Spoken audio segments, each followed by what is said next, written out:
ny tena fiainan-dra malagasy. 7 taona rojo teo amin'ny 10 taona no nanomboka tsy nahita ny masony, manambady ary mananjanaka roa, mangataka eny rehetra eny no asa fivelomany. Izy indray no arahintsika eto amin'ny tena fiainan-dra malagasy anio. Rojo ny fiantsonana dia izaho manambady aman-janaka, zanako anankiroa, vadiko anankiray. Efa mianatra ny zanako lamatoa, 10e, fa 2 taona ny zanako kely, 2 taona sy 9 bolana. Izaho mifidadavako mandeha mangataka eny rehetrarehetra eny. Zahako izao 7 zahako tena tsy mahita mihitsy, nanomboka 7 taona aho tsy nahita. Efa nianatra talohan'izay, dia taorinan'izay koa nianatra. Efa mba nanao izay ho afany ihany ireo ray aman-drenin'ny rojo ny mba hitsaboana azy tamin'ny fahazazany, fa tsy nahitam-bokany izany.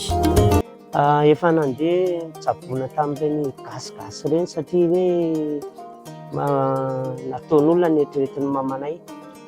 Dia efa betsaka ihany moa no volalany dia najanona amin'ny farany satria tsy nahita vokany. Tahaka ny olona rehetra dia miezaka manao izay ho afany ny rojo hamelomana ireo vady aman-janaka, na dia eo aza ny fahasembanana goavana mahazo azy. Satria ny tena moa tsy maintsy mihinana, dia tsy maintsy mitady vola, satria ny vady aman-janaka tsy maintsy mihinan-kanina, ny tena koa tsy maintsy mihinan-kanina. Ny faran'ny zanaka koa tsinjovina ihany taranaka. Misy fotoana tena tsisy mihitsy, fa izay manko eto manodidina eto misy tsena kely mba mahafantatra, dia mba afaka mitosa kely dia mba manefa rehefa mba ohatr'izay.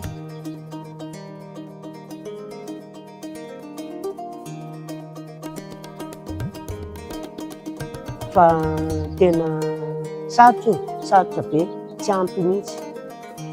Arak'izany moa dia tena sahirana tokoa rojo mianakavy. Ny fahasarotan'ny fiainana eto Madagasikara koa manampitrotraka. Ny fiainana aloha izao ohatran'ny mihamazana, tena mihamazana satria taloha mba nahita vola, fa amin'izao ohatran'ny mihamafy, arakaraka ny fisotron'ny vidim-piainana no mahakely ny vola mety eo an-tanana. Tsy azo lasaina hoe mahavelona, fa izany hoe rehefa misy azo hohanina aloha dia sy angonongonina amin'ny resaka depansa atao trano, dia saorana an'Andriamanitra izay. Ny vadin'ny rojo moa etsy an-daniny malemy, tsy afaka akory ny fanampy aminy amin'ny fitadiavana. Malemy ny vadiko, tsy hoe malemy be mitondra beky, fa afaka mandeha izy fa tsy afaka mandeha maharitra. Nanomboka 3 taona izy mivoan'io aretiny io. Tsy dia misy zavatra ataony satria manao raharaha atao trano sy mitaizan'ilay zazakely io, izay zavatra ataony. Misy izany zavatra sarosarotra hoe mafimafy, tsy ho vita mihitsy, tsy maintsy fanampy izay roa. Ohatra hoe vata latabatra laoko ty ohatra, mety tsy zakany io. Ohatra hoe hanadio trano, ty sezy ty izao tsy zakany, tsy maintsy ilana izy.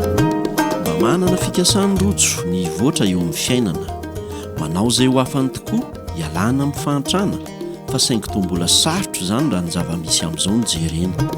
Izay efa nanana projet ihany, fa saingy leo tanana moa tsy izy dia tsy